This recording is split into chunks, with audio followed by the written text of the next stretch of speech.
지난 2월 중국 정찰풍선 사태로 방중을 연기했던 토니 블링컨 미국 국무장관이 모레 베이징을 찾습니다. 중국을 찾은 마이크로소프트 공동 창업자 빌 게이츠와 시진핑 중국 국가주석의 단독 면담 소식도 전해졌는데요.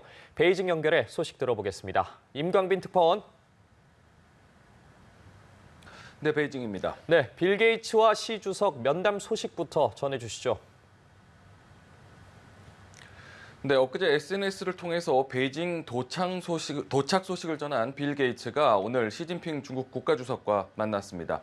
시 주석은 빌 게이츠를 만난 자리에서 세계 빈곤 감소와 공공복지, 자선 활동 등에 헌신한 데 감사를 표했다고 중국 관영 신화통신이 전했습니다. 시 주석은 중국은 중국식 현대화를 추진하는 데 주력하고 있다면서 빌 앤 멀린다 게이츠 재단과 협력해서 개발도상국 지원에 나설 뜻이 있다고도 했습니다. 빌 게이츠에게 올해 베이징에서 만난 첫 번째 미국인 친구라면서 양국 국민들이 우호적으로 지내기를 희망한다는 말도 했습니다.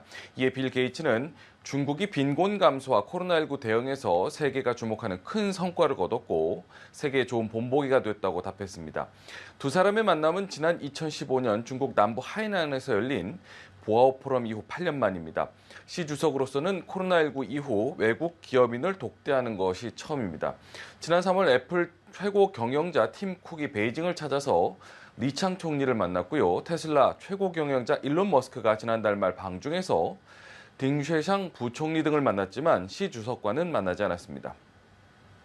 네, 빌 게이츠는 중국의 백신 연구기관에 우리 돈 635억 원을 기부하기도 했다고요. 네, 중국 매체들에 따르면 게이츠는 어제 중국의 메신저 리보핵산 mRNA 백신 연구기관인 글로벌 의약품 연구개발센터에서 연설을 한 뒤 5년간 5천만 달러, 우리 돈으로 약 635억 원을 기부하겠다고 약속했습니다.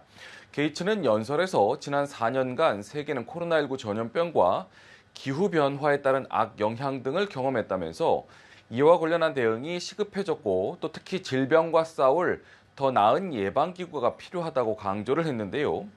중국의 mRNA 기술이 코로나19 이외에도 결핵과 말라리아와 같은 질병에도 유용하다고 말했습니다. 글로벌 의약품 연구개발센터는 지난 2016년 칭화대와 빌앤드 멀린다 게이츠 재단, 베이징시가 공동 설립한 중국 최초의 비영리 신약 연구개발 기관으로 mRNA에 기반한 각종 백신 개발에 주력을 해왔습니다. 네, 한편 토니 블링컨 미국 국무장관 우여곡절 끝에 모레 중국을 방문합니다. 이 미중 갈등 상황을 풀어낼 뚜렷한 해법을 찾을 수 있을지 주목되는데 어떻습니까? 네, 블링컨 장관은 앞선 지난 2월 중국 방문을 계획했지만 정찰풍선 사태가 불거지면서 일정을 무기한 연기했습니다. 넉 달 만에 다시 중국 방문 계획을 잡은 것이지만 미국과 중국 모두 기대치를 낮추는 모습입니다.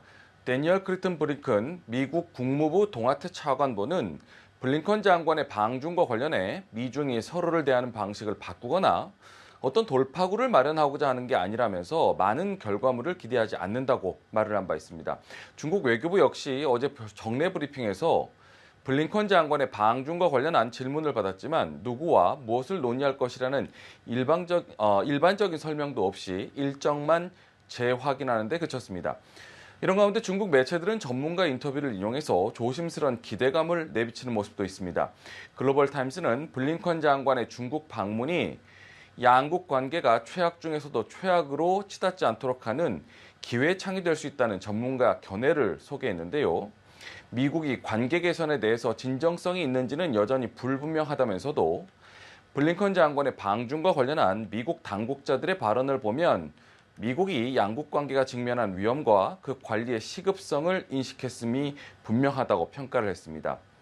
또 다른 매체 상관신문은 블링컨 방중 협의를 통해서 양측이 거시경제, 정책 조정, 또 기후변화 문제 등에서 협력 또는 조율 가능성을 모색할 것이라는 전문가의 말을 전했는데요.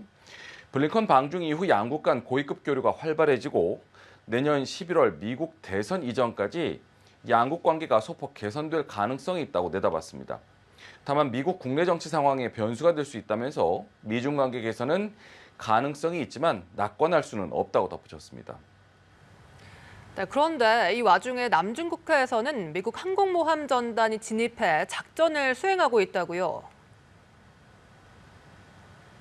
네, 바다 위의 군사기지라고도 불리는 미국의 핵 추진 항공모함 로널드 레이건 호가 대만과 필리핀 사이의 바시 해협을 통과해서 남중국해로 진입했다고 중국 매체 글로벌타임스가 보도를 했습니다. 신문은 이 같은 움직임에 대해서 중국에 대항해 영내 긴장 지수를 높이기 위한 미국의 무력 시위라고 규정을 했습니다. 항모에서 운용하는 수송기 2대의 항적을 근거로 로널드 레이건 호가 필리핀 연안을 항행했다고 전했습니다. 필리핀은 올해 미국의 군사기지 4곳을 추가로 사용할 수 있도록 허용을 한 바 있는데요. 미국과 합동 해군 훈련 실시하면서 중국 견제를 위한 군사 협력을 강화하고 있습니다. 신문은 미국이 필리핀 등을 규합해서 남중국해에서 도발적인 합동 군사 훈련을 하면서 지역의 평화와 안보에 부정적 영향을 줄 것이라는 군사 전문가의 인터뷰도 소개했습니다. 지금까지 베이징에서 전해드렸습니다.